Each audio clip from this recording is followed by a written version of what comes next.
I am tired of hearing variations of the same appeal that the Bretton Woods institutions were formed to provide post-war support to European nations, and that afterwards Africa has received unfair treatments through the high interest rates and questionable terms, that these have not been favorable. I've heard these appeals and I understand the sentiments behind them, the need to pursue equity and justice and fairness, even in financial interactions between countries and nations and institutions. Yes. But the time has come, Africa, to begin the process of soul searching and to all but cease these appeals and focus on indigenously building an institution in Africa to finance your own development. There is a secret that is not being told to you, which is no matter how much you lobby in these Bretton Woods institutions, and even if you were to achieve equity in financial terms, you will never be respected. You cannot be. Because these Bretton Woods institutions were built by the West. They were their brainchild, the brain trust. And so they can operate it, and they will operate it to terms favorable to them. Now, even if you were to gain equity, you would always be seen as an outsider begging for acceptance because you cannot build an institution to finance your own needs. Because you can't build a ladder to climb the mountain, you have to lobby for mine. So on that foundation, you cannot gain the respect as a continent and as a varied people. That is your due. Africa, is it not time to reassess our own souls, to revise our approach?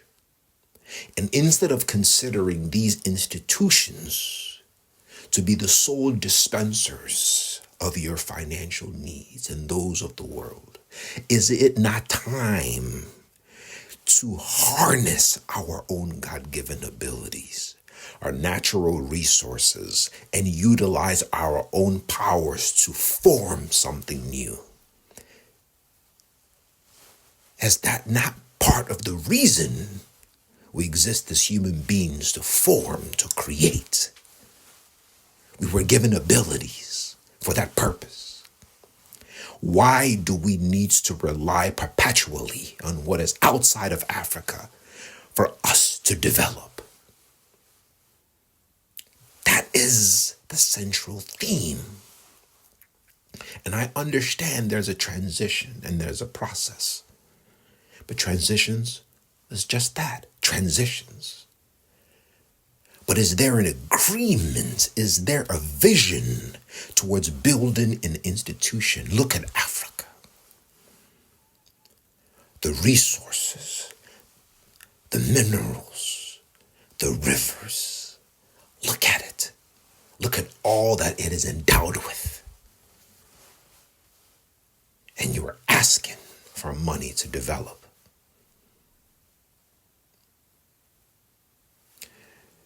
This personal humiliation can only go so far. And I believe that we have gotten too comfortable because it spares us the trouble so we can just go. If you're not getting a seat at the table, then is it not time to build your own? You see, it is the responsibility of each people to use their endowed God-given abilities to form what they need for their own development. It is their responsibility. Now, when a people fail to do that, they not only harm their own development, but they lose their self-reliance and self-respect. Because if all you can do is appeal for equality in what another person creates, you can never be respected. You will always be on the outside looking in. Because in order for you to enjoy any progress, you have to wait for someone else to make it. Where are the leaders of the African people? Where are the visionaries? Where? Time and time we see the personal humiliation when we come with begging bowls. Have we not had enough?